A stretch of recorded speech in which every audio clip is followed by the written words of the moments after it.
Whispers of Shadow presents. Written and narrated by Gregory Sparrow.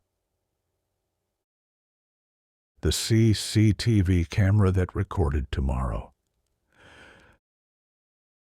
Some evidence is too dangerous to destroy, because destroying it doesn't stop it from existing.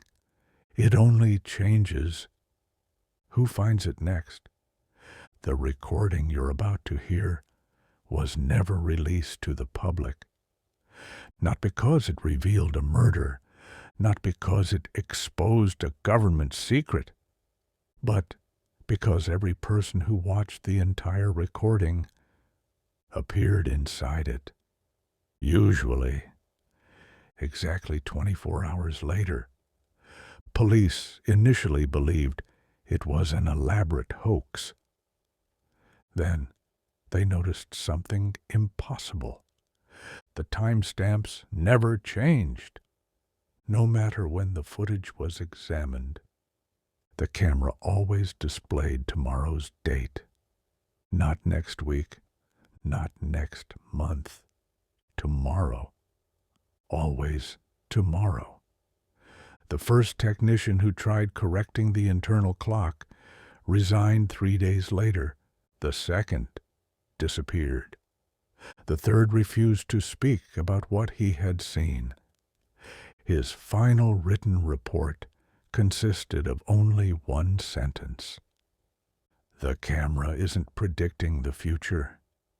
It's remembering it. The report was sealed. The camera was disconnected, placed inside an evidence locker beneath a police station outside York, where it remained untouched for 11 years, until the station flooded. Evidence had to be relocated. Boxes were opened. Drives were cataloged. Labels replaced. And someone plugged camera 14 back into power.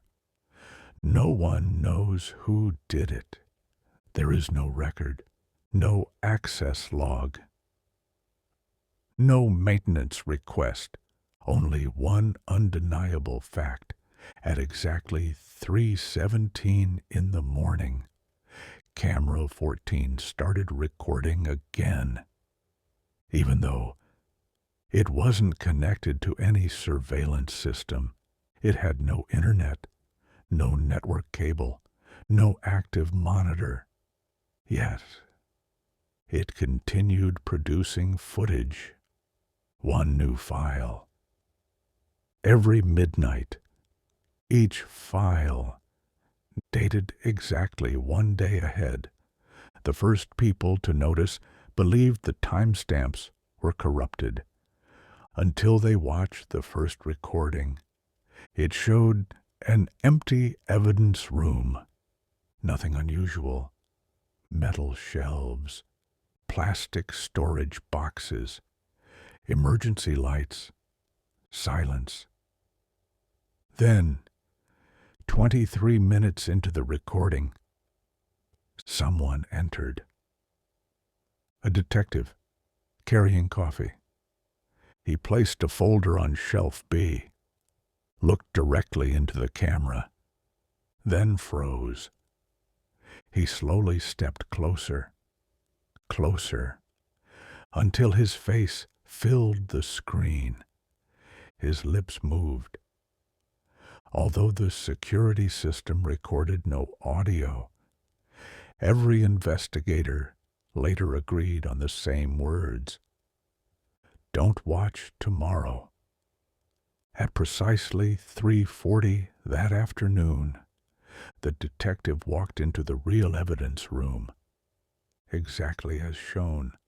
Coffee, folder, shelf B, everything identical, except this time he never looked at the camera because he hadn't seen the recording.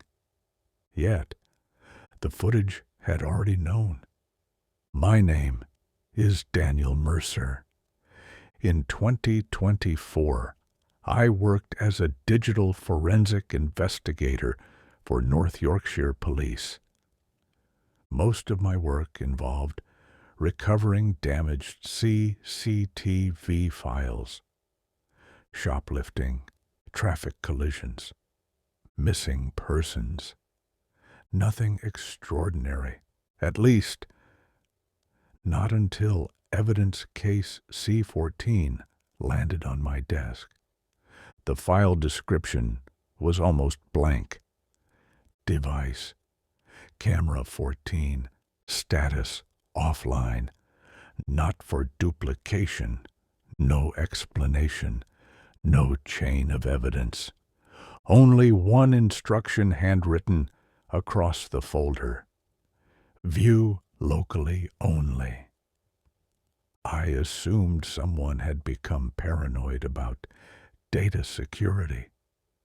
Looking back, that assumption feels almost innocent. I signed the evidence register, collected the hard drive, and entered examination room 3.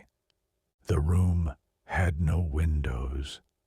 One desk, one forensic workstation, one isolated monitor disconnected from every network. Exactly the kind of system we used for sensitive evidence. I connected the drive. It mounted instantly. No corruption, no encryption. Inside, a folder containing hundreds of video files. Every file name followed the same pattern. CAM14_, followed by tomorrow's date, not today's, tomorrow's. At first, I thought someone had accidentally advanced the naming script. Then I opened one file. The timestamp inside matched the file name. Recorded the following day, 24 hours into the future. I actually laughed. Somebody had clearly built an elaborate prank. Then I recognized examination room 3. My room. The same desk, the same chair. The same fluorescent light that flickered every 40 seconds. Everything looked exactly as it did around me, except the room wasn't empty. Someone sat in my chair, watching a monitor. My monitor. The figure leaned forward. I couldn't see the face, only the back of a gray forensic jacket. My jacket. The person paused the recording, reached for a notebook, wrote something, closed the notebook, stood up, then turned toward the camera. The face on the screen was mine. Not someone who resembled me. Not a distorted image. It was me. The same scar beneath my left eye. The same wedding ring. Even the same loose thread hanging from the cuff of my jacket. I instinctively looked down. The thread was there, exactly where it appeared in the recording. For several seconds I couldn't move. Every forensic examiner develops a healthy skepticism. Cameras fail. Compression creates artifacts. Metadata becomes corrupted. There is always an explanation, always.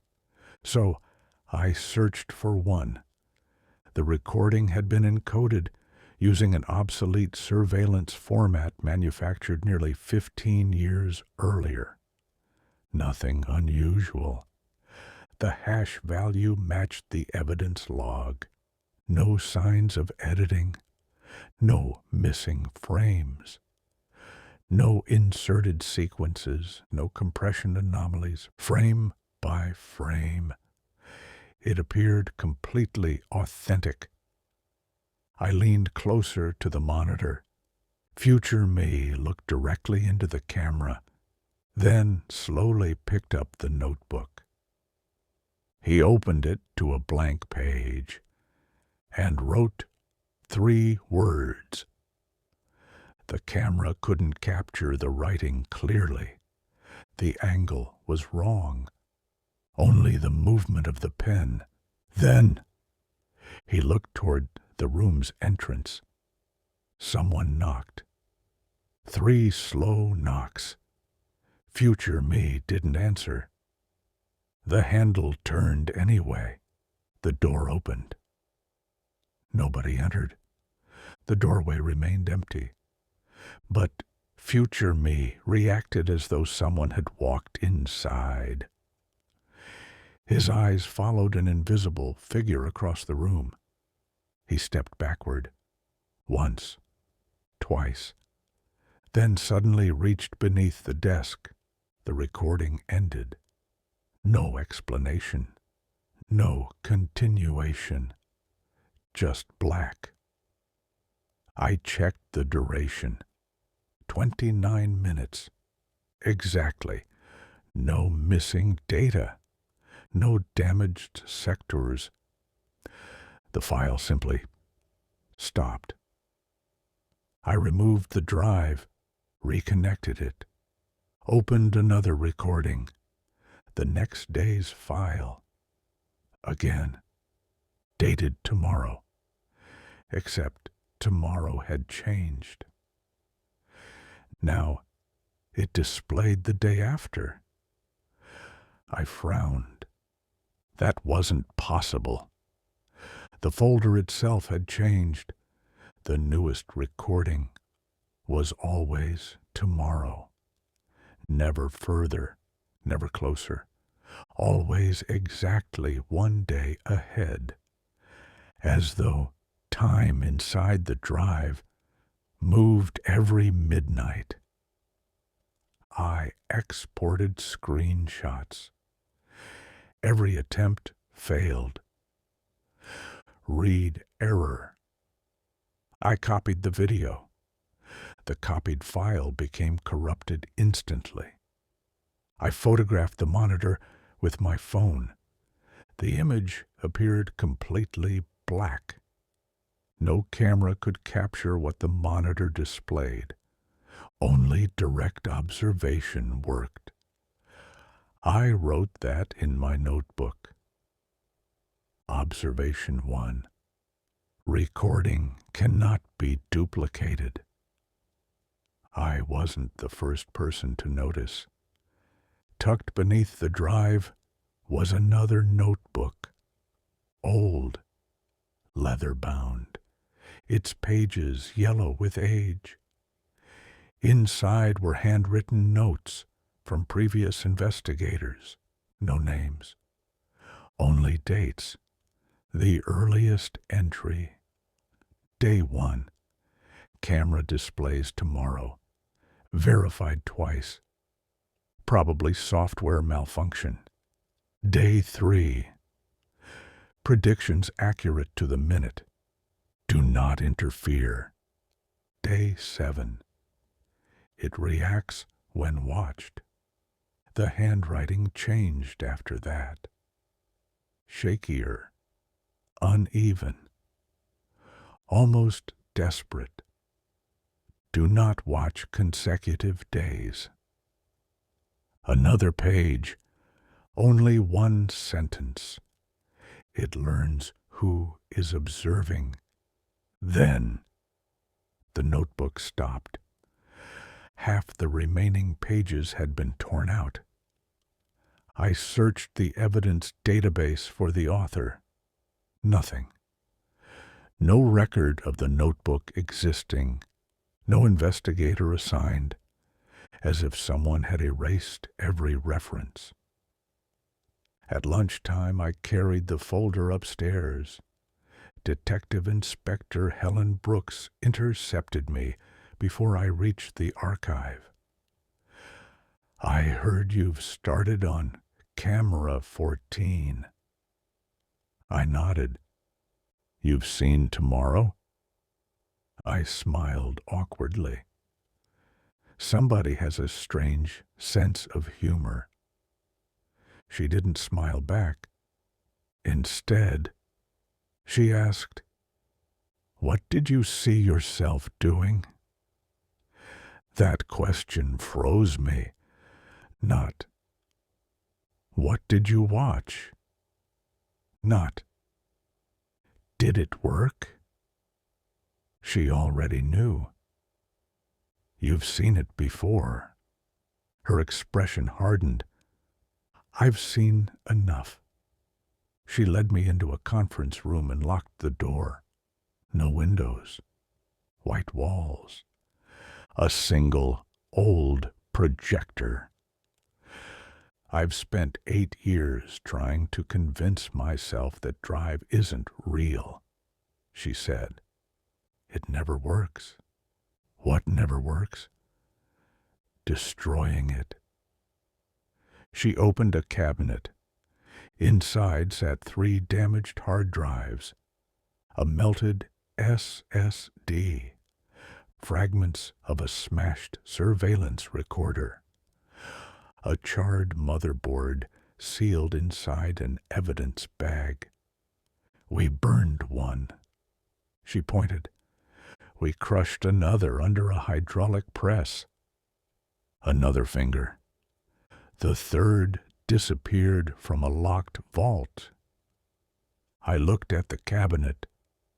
"So, how is the original still here?" "Because every time we destroy it—" She paused. "Someone finds another copy." My stomach tightened. "There are backups?" "No." She shook her head slowly. "There are replacements." Silence settled between us. She finally placed a photograph on the table. A CCTV still, black and white, dated. Long before the current investigation. It showed camera 14 mounted above a warehouse entrance. Perfectly ordinary, except for one detail. Standing beneath the camera was Detective Inspector Helen Brooks. Only the timestamp claimed the image had been recorded 3 years before she joined the police. "I wasn't there," she whispered. "I didn't even live in Yorkshire." I studied the image. She looked younger. Different hairstyle, different coat, but unmistakably her. The camera doesn't always record tomorrow. She stared at the photograph. Sometimes it records whoever is going to matter. A chill spread through my arms before I could ask another question. The lights flickered just once. The projector powered itself on. Neither of us had touched it. Static filled the screen. Then, without any cable attached, an image appeared. Grainy, monochrome. A corridor. Our corridor. Outside the conference room, the timestamp read tomorrow's date. Someone was walking toward the door. Slowly, head lowered, hands in their pockets. Helen's face turned pale. "I know who that is." The figure stopped outside, looked directly into the CCTV camera, then raised one finger, not toward the camera, toward us, toward the room, toward the exact wall behind which we were standing, as if he could already see us watching. The figure smiled and reached for the conference room door handle. The conference room door never moved. The handle remained perfectly still. No footsteps echoed through the corridor. No knock followed. Only the projector continued humming behind us. Helen slowly approached the door. She pressed her ear against it. Nothing. She unlocked it anyway. The corridor outside was empty, completely empty. No one, no sound, no movement. Yet the projector still displayed the man standing outside, still reaching for the handle, still smiling. I looked from the real corridor back to the projection. The two no longer matched. On the screen, the lights were dimmer. One ceiling panel flickered repeatedly. A cleaning cart stood beside the fire extinguisher. In reality, the lights were steady. There was no cart, no flickering panel. It was tomorrow, exactly as the timestamp claimed. Helen switched off the projector. The image disappeared instantly. She unplugged the power cable, waited several seconds, then plugged it back in. Nothing. The projector was dead again. Neither of us mentioned what we had just seen. Instead, she locked the conference room once more. "I need to show you something," she said quietly. The archive occupied the oldest section of the station. Thick stone walls, low ceilings, metal shelving stretching into the darkness, boxes stacked almost to the ceiling. The building had once served as a Victorian courthouse. Parts of its basement dated back even further. Helen stopped beside a steel cabinet marked "Restricted. Historical Evidence." She unlocked 3 separate locks. Inside were dozens of brown evidence folders. Each carried the same label, Camera 14, different years. I pulled one from the shelf. Inside, newspaper clippings, investigation reports, witness statements. Every file described the same object, the same surveillance camera, but according to the documents, it had been installed in completely different places. A railway station, a shopping center, a hospital, a motorway tunnel, a military warehouse. That made no sense. It can't be the same camera. Helen nodded. We know. But the serial number is identical. She handed me an engineering report. The camera housing carried microscopic manufacturing marks impossible to duplicate. Every examination reached the same conclusion. Same metal, same electronics, same damage inside the lens, the exact same device. Moving across Britain for almost 40 years without any official record of being relocated. I turned another page. Photographs. The camera mounted outside an abandoned textile mill. Then Another image, mounted above a hospital corridor. Another, mounted inside an underground maintenance tunnel. Always camera 14, always the same scratches, always the same cracked corner on the housing. The reports don't agree on where it came from, Helen said. Some claim police recovered it.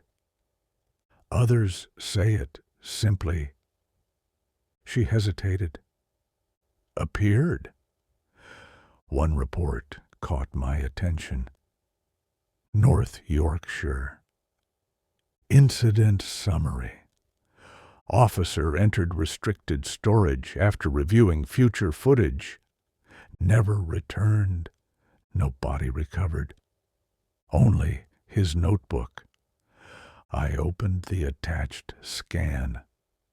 The final page contained hurried handwriting.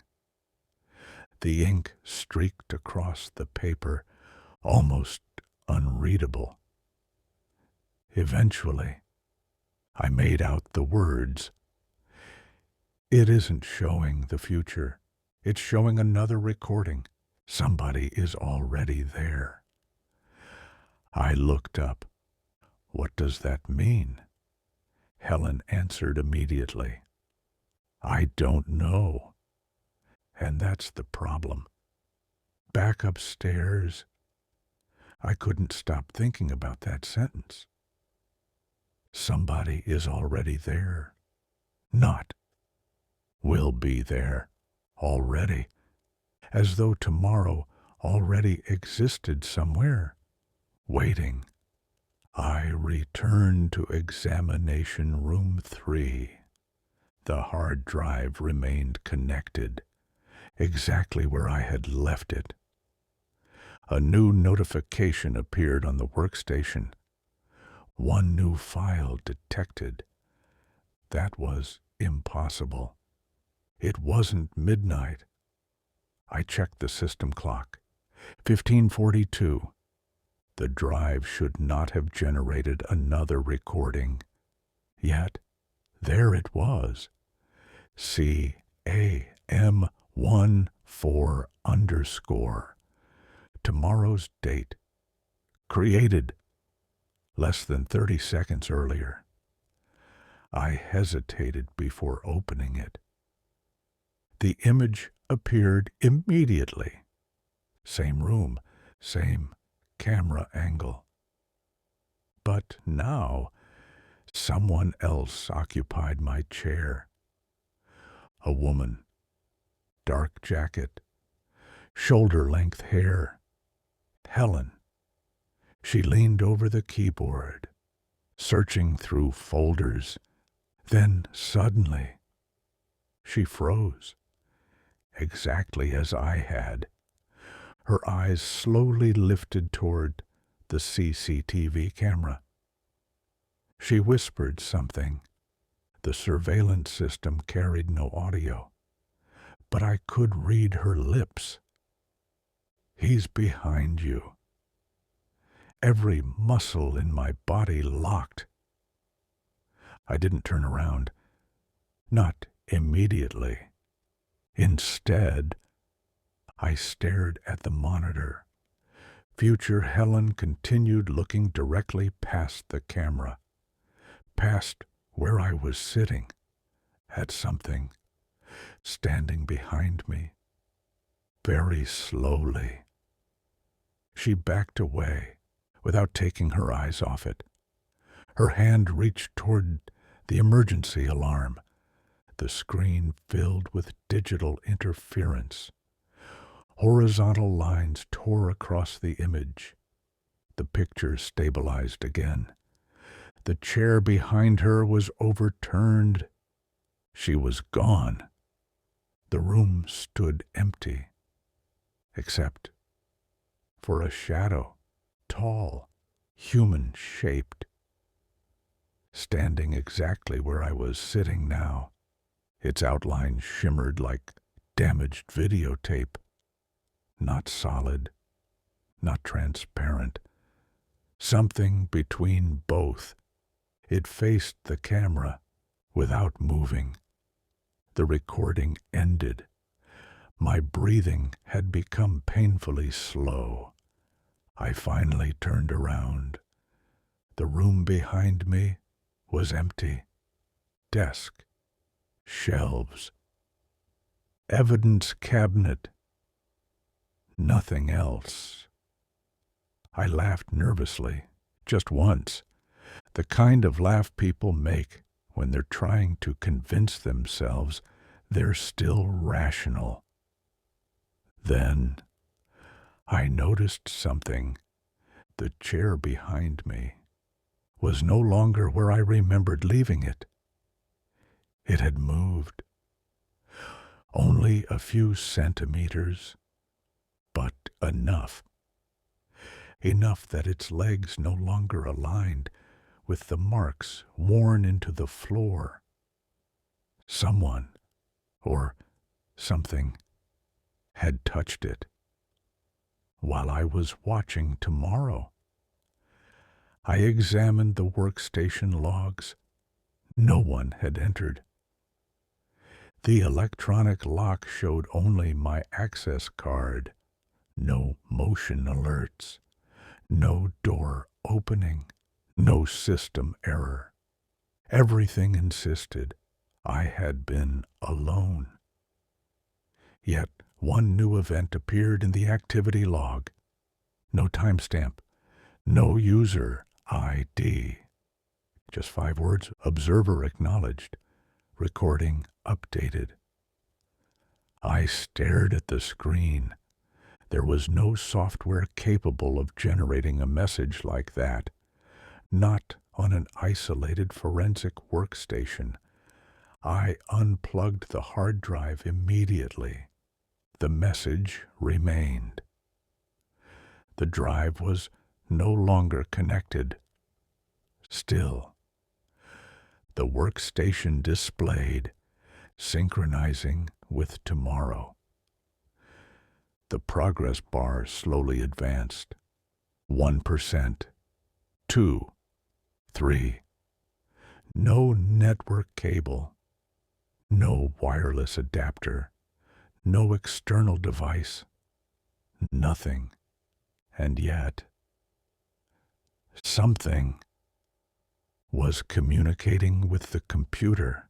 The progress bar reached 10%, then stopped.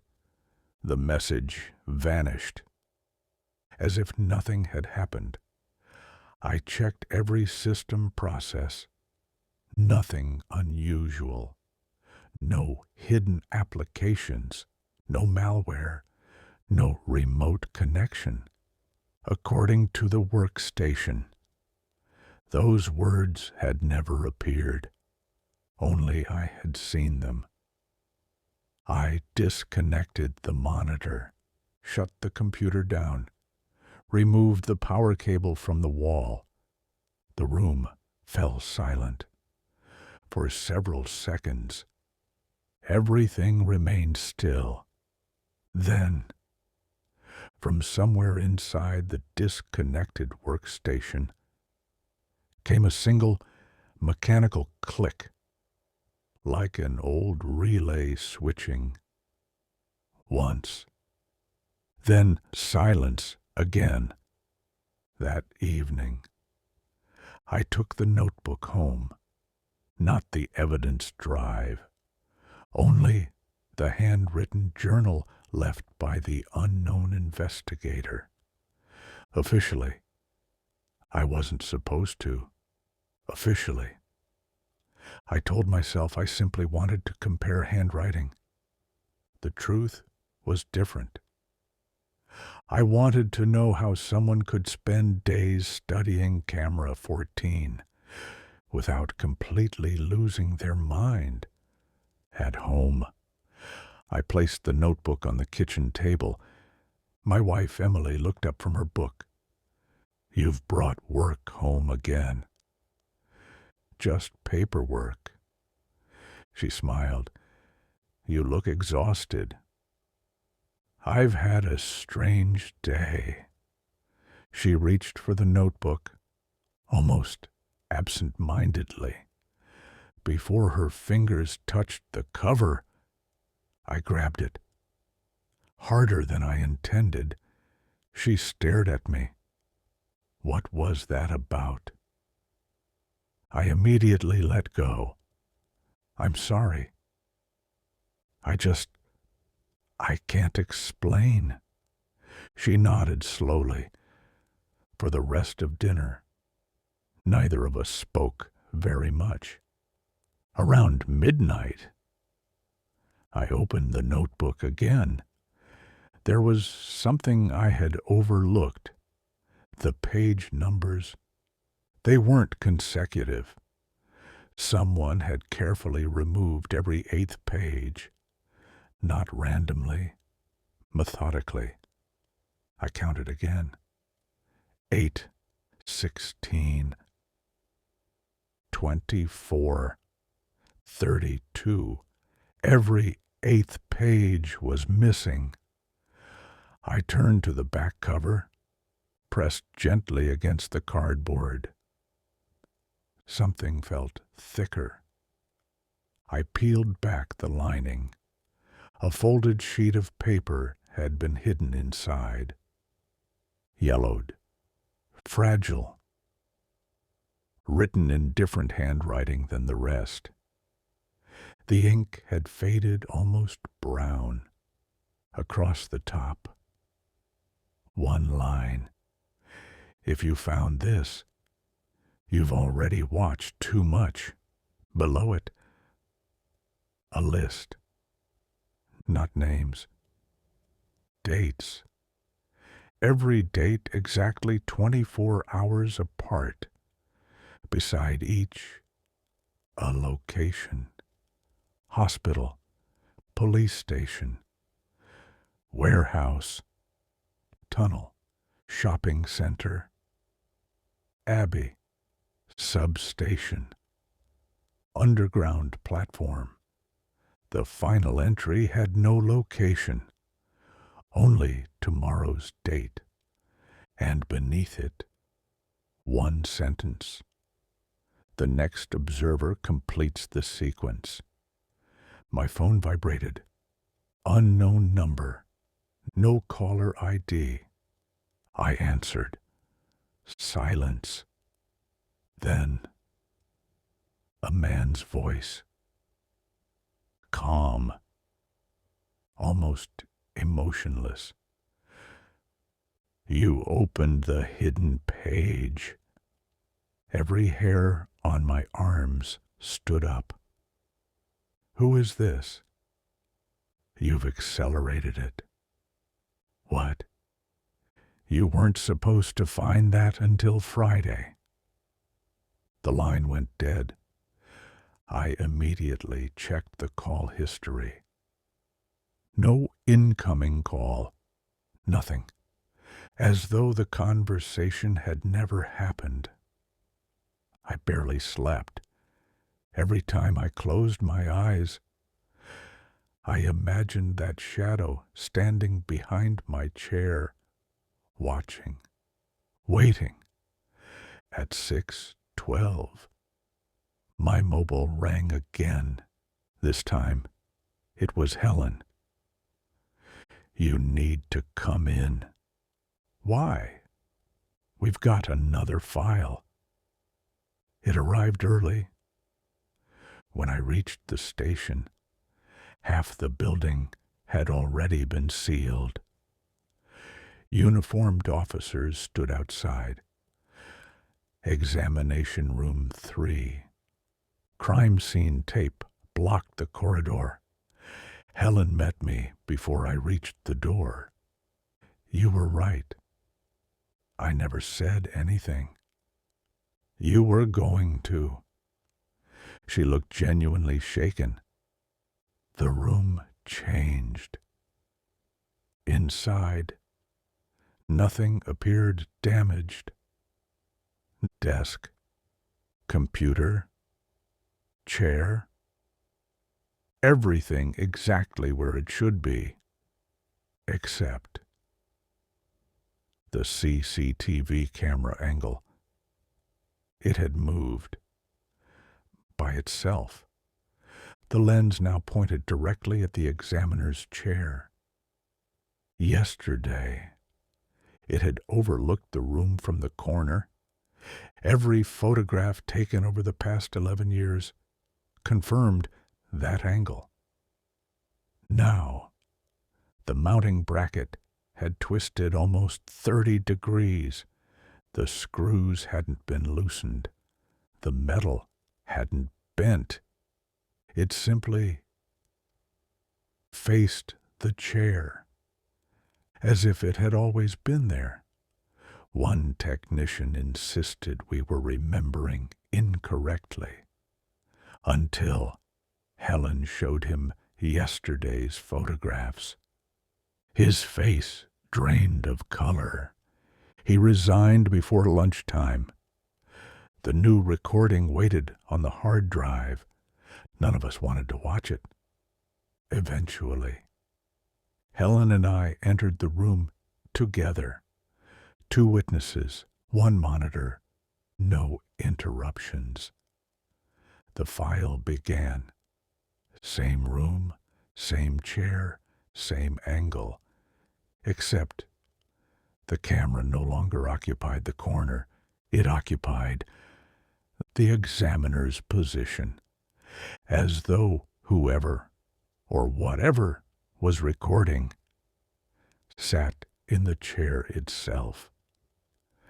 The footage slowly panned across the room, not mechanically, not like a fixed surveillance camera, like someone turning their head very slowly, very deliberately.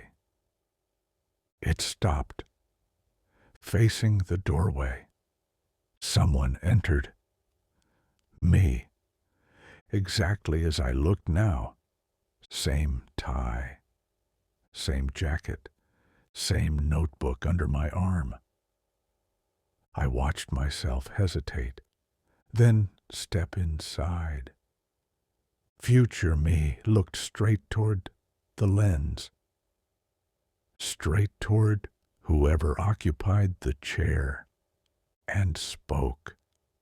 No audio, but again, the words were easy to read. You shouldn't have answered the phone. My heart began pounding.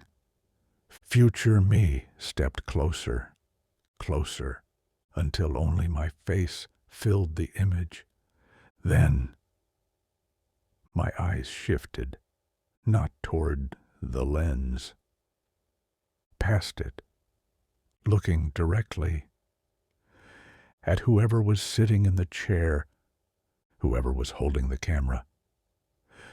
Future me slowly smiled, not with relief, not with recognition, with certainty, as though he had finally found the person he'd been searching for. The recording cut to black. No static, no interference, just black. Then white letters appeared, not part of the surveillance software, not subtitles, simple white text centered on the screen. Observer transfer initiated. Neither Helen nor I spoke, because deep down we both understood something terrifying. The camera was no longer recording the room. It was recording whoever was watching it. Helen reached forward first. She pulled the power cable from the monitor. The screen went black. Neither of us moved. The silence inside examination room 3 felt unnaturally heavy. Finally, she spoke. We're done. What do you mean? We stopped watching. I looked at the disconnected monitor. You think that's enough? No, she swallowed. I think we're already too late. The station superintendent arrived less than 20 minutes later. Superintendent Richard Hale, 40 years in policing, calm, methodical, the sort of man who dismissed ghost stories before the first sentence ended. Helen briefed him in private. When she finished, he asked only one question. Has Mercer seen multiple recordings? Yes. Hale sighed, then unlocked another cabinet inside the archive. Unlike the others, this one contained no evidence. Only personnel files, dozens of them. Each file belonged to an investigator who had worked on Camera 14. Most had one thing in common. They no longer served in the police. Some had retired early. Some had disappeared. Several had died under completely unrelated circumstances. One file stopped me cold. The photograph attached to the front. The investigator looked painfully familiar. Gray forensic jacket, short, dark hair, thin scar beneath his left eye. For one impossible second, I thought I was looking at my own personnel file. Then I noticed the date. The investigator's name was Andrew Mercer. I stared at Hale. My father. Hale nodded once. He worked this case. My mouth went dry. He never told me. He wasn't allowed. I opened the file with trembling hands. The final interview had been conducted 6 months before his death. Most of the transcript had been redacted. Only a few lines remained. Question: why did you request reassignment? Answer: because it finally recognized me. Question: recognized you from where? A long blank section followed. Then, the final answer: because it has always known us. I looked up. My father believed this? He believed enough to leave policing. Hale's expression darkened. He also warned us never to let another Mercer examine Camera 14. Nobody spoke for several seconds. Then Helen quietly asked, "Why assign Daniel?" Hale looked genuinely uncomfortable. I didn't. That answer echoed in my mind. If Hale hadn't assigned me, who had? I returned to the evidence management system.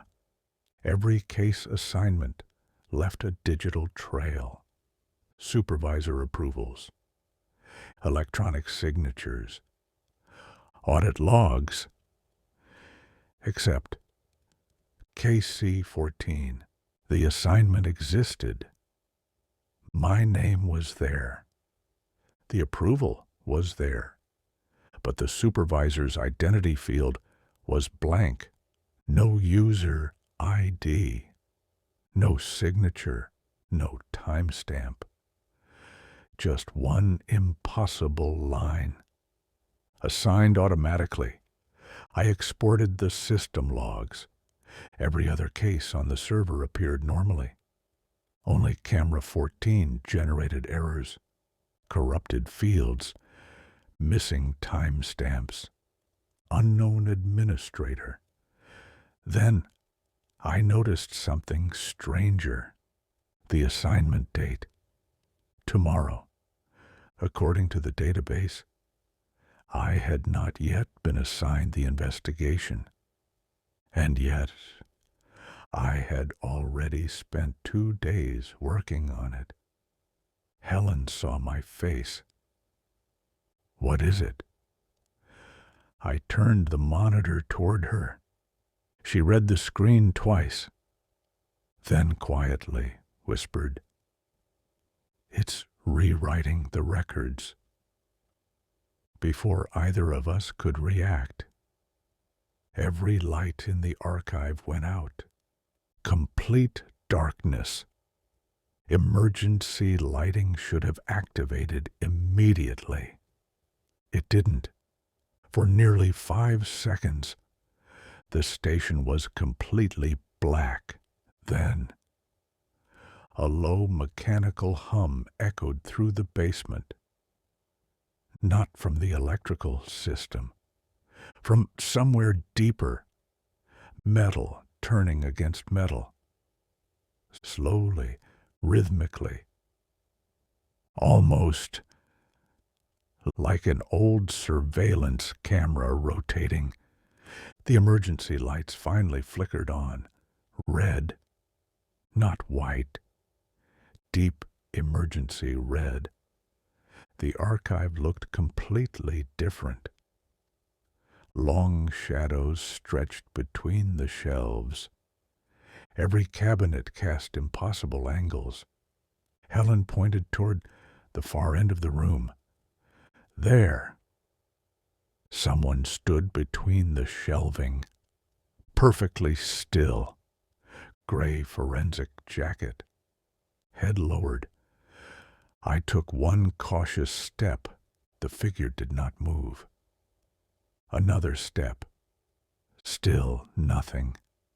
20 feet away. I realized why. It wasn't a person. It was a cardboard evidence silhouette. One of the old forensic training targets. Someone had dressed it in a jacket. My jacket. The same loose thread still hung from the cuff.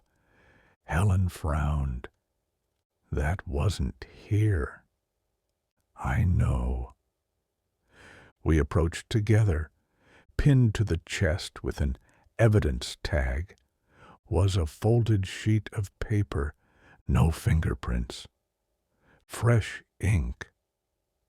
3 handwritten words. Turn around slowly. Neither of us moved. The silence behind us felt enormous, like standing on the edge of a cliff. Helen whispered, "Don't." I nodded. Then we both heard it. A chair scraping across the concrete floor, not inside the archive. Behind us, somewhere back toward examination room 3. One slow scrape. Then another, as though someone was dragging a chair, inch by inch, down the corridor. No footsteps, just the chair. Scrape. Silence. Scrape. Closer each time. Helen reached for her radio. Only static answered. Every channel, every frequency, nothing but white noise. Then, buried beneath the interference, a familiar voice. Mine. Calm. Steady.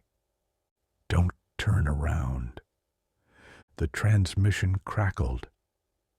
It's waiting for you to recognize it. The signal broke apart, then returned. If you see its face, tomorrow becomes today. The radio fell silent. Helen slowly lowered it. Neither of us had spoken because we both recognized the voice. It wasn't live.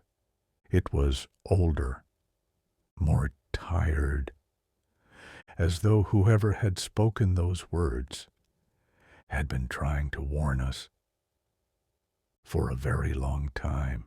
Neither of us turned around. Not immediately. The scraping continued, closer, steady, deliberate. Every few seconds, another slow drag across the concrete floor. It stopped just outside the archive entrance. Silence. Helen carefully removed her torch from her belt. She switched it on. The beam illuminated the empty doorway. Nothing. No chair. No person. No movement. Only the corridor stretching into darkness. Then the torch flickered. Once. Twice. The beam dimmed. When it steadied again, the chair was there, standing in the middle of the corridor, facing us. It hadn't been wheeled there. It hadn't been dragged. It simply occupied the space where nothing had existed a moment earlier. It was the examiner's chair from room 3, the same worn leather, the same damaged armrest, the same identification label beneath the seat. Helen whispered. It followed us. We approached carefully. The chair was empty. At least, it appeared to be. I crouched beside it. One of the wheels was still rotating, slowly, as though someone had stood up only seconds earlier. I reached towards the seat. It was warm, very warm, body temperature. Helen immediately pulled my hand away. Don't! Too late. The moment my fingers touched the leather, the corridor lights went out again. Not all at once, one after another. Beginning at the far end, darkness advanced toward us. Light. Dark. Light. Dark. Each ceiling lamp dying in sequence, like someone walking beneath them. Approaching. The final lamp above us flickered violently, then remained on. Everything beyond it was pitch black. Something moved inside that darkness, not quickly, just enough to disturb the edge of the light. A silhouette. Too tall, too still, watching. It never stepped fully into view. Instead, it remained exactly where the light ended, as though it understood the boundary. Helen drew her sidearm. Police! No response. Step into the light. Nothing. The silhouette remained motionless. Then, very slowly, it raised one arm, pointing, not at us, past us, toward the archive, toward camera 14. Without warning, every light returned. The darkness vanished. The corridor was empty again. The chair remained. Nothing else. Helen lowered her weapon. Neither of us believed what we'd just seen. Yet, neither of us questioned it. We hurried back to examination room 3. The door stood open. Neither of us had left it that way. Inside, the workstation was already running. The monitor glowed softly. No one sat at the desk. The hard drive, which I had disconnected hours earlier, was spinning. Connected again. Neither Helen nor I had touched it. A single new recording waited. Today's date. Not tomorrow's. Today's. For the first time. Helen looked at me. It changed. I nodded. It has never done that. The file name read CAM14_final. My pulse quickened. There had never been file names with words, only dates. I clicked the recording. The image faded in. No examination room, no police station. Instead, a long concrete corridor, dim emergency lighting, water dripping somewhere in the distance. A heavy steel door stood at the far end, stamped with faded white paint. Archive 14. The camera moved forward, not mounted. Walking. Someone was carrying it. The footsteps echoed through the corridor.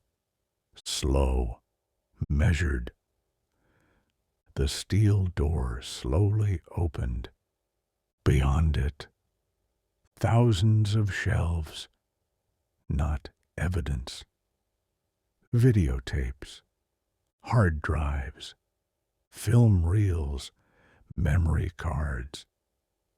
Every format imaginable, stretching farther than the camera could see.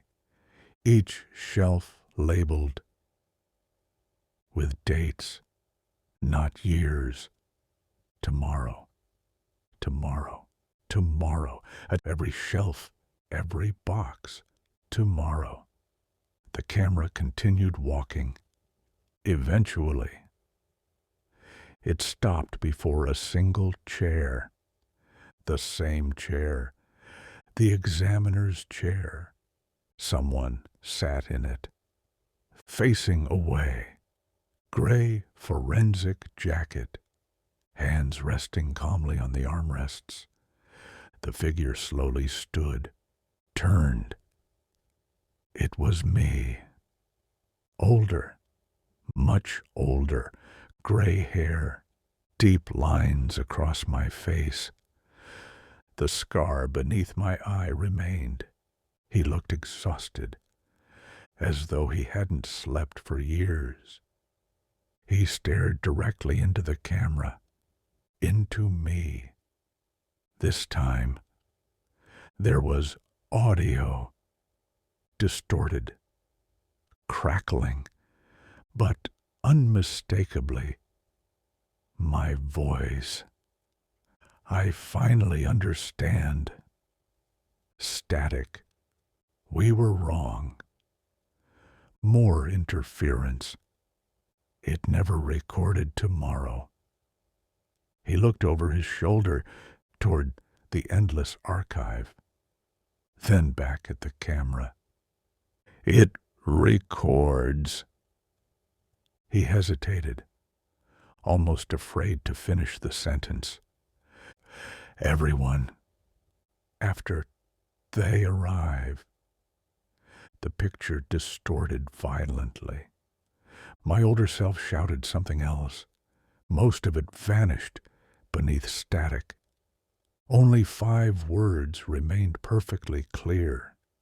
Don't let it remember you. The recording ended. No fade, no credits. Only black.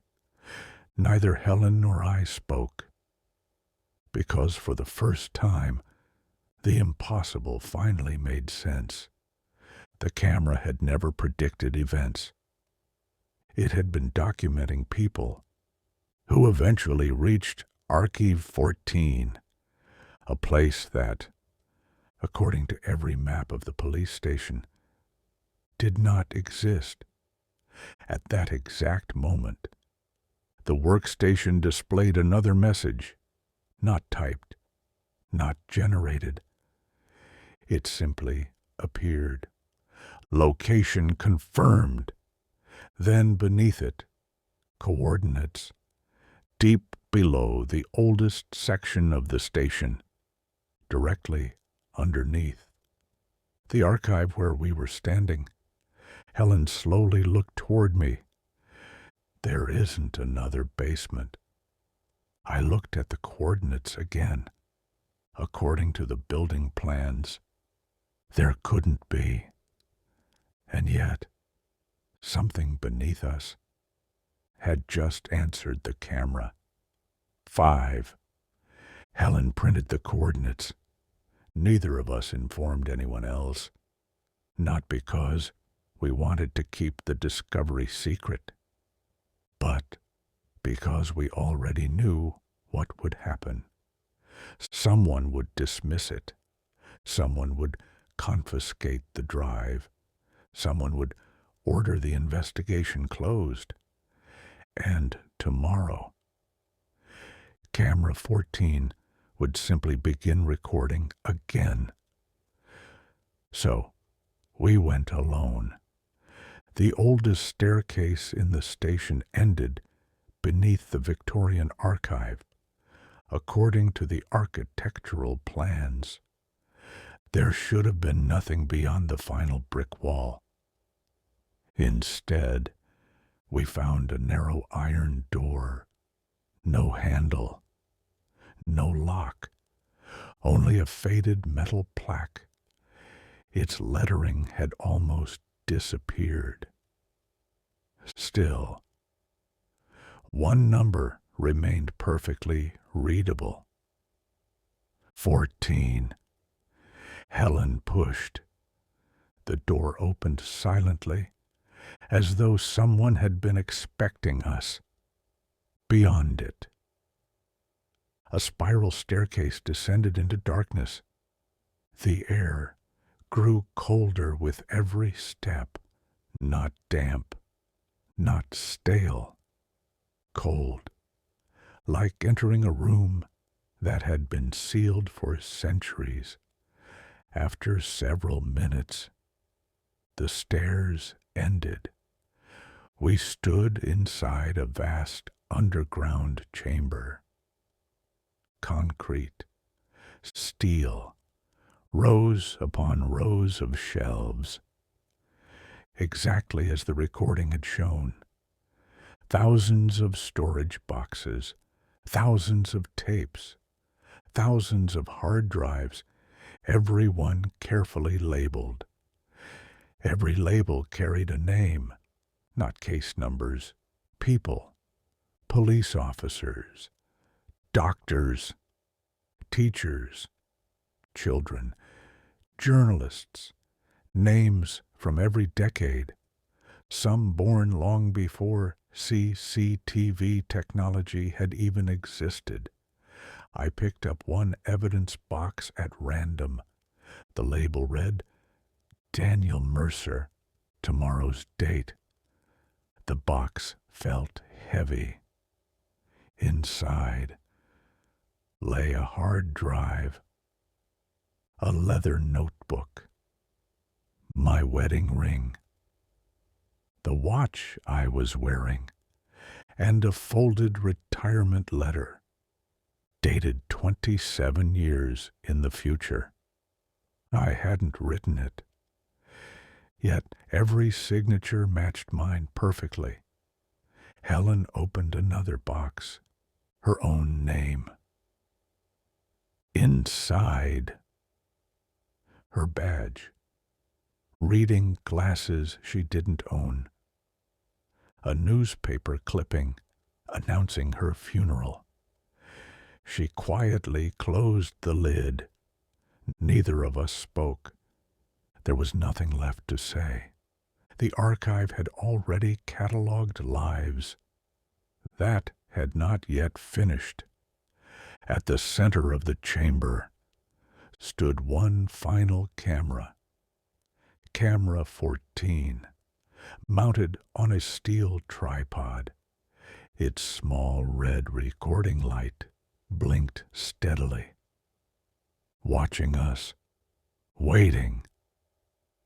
The housing carried every scratch from the evidence photographs, every damaged corner, every mark accumulated across 40 years. Without warning, its lens slowly rotated, stopped, pointed directly at me. A tiny monitor folded out beneath the camera. The screen switched on by itself. Live video. Not tomorrow. Now. I saw myself standing exactly where I stood. Then, 1 second later, the image changed. The screen showed me placing my notebook onto the floor, walking toward the camera, reaching for the lens. I hadn't moved. Yet, the image advanced again. Future me touched the camera. The recording froze. A single line appeared. Complete the record. My hand began to rise. Not willingly. My fingers moved despite every effort to stop them, as though the movement had already happened, and my body was only catching up. Helen grabbed my arm with both hands. The movement stopped. The screen flickered. For the first time, the camera hesitated. Its recording light blinked erratically. Fast, slow, fast again. Then, Helen did something neither of us had considered. She stepped directly in front of the lens, completely blocking its view. The monitor erupted into static. The red light flashed wildly. A piercing electronic tone echoed through the chamber. Shelves began vibrating. Thousands of hard drives clicked at once. Like dominoes, one after another, recording lights across the endless archive started going dark. First dozens, then hundreds, then thousands. The chamber shook violently. Dust rained from the ceiling. The camera emitted one final burst of white noise. Then, its red light went out. Forever. When emergency crews finally reached us, there was no underground archive, only collapsed brick foundations beneath the oldest part of the station. No shelves, no tapes, no Camera 14, nothing. The official report blamed structural failure. The basement was sealed permanently. No further investigation was authorized. KC 14 was closed 6 months later. I resigned from the police, not because I feared the camera, but because I knew one truth that could never appear in any report. Evidence doesn't always preserve the past. Sometimes it preserves possibilities. I still have the leather notebook. Most of its pages remain blank, except every now and then a new sentence appears in handwriting that looks exactly like mine. I never see the words being written. They are simply there, waiting. The last entry appeared 3 nights ago. Only one sentence, one warning, a warning I have repeated ever since. Because if the notebook is right, someone else has already found another camera, and somewhere, at this very moment, it is recording tomorrow again. And 6 months later, I resigned from the police. Not because I feared the camera, but because I knew one truth that could never appear in any report. Evidence doesn't always preserve the past. Sometimes it preserves possibilities. I still have the leather notebook.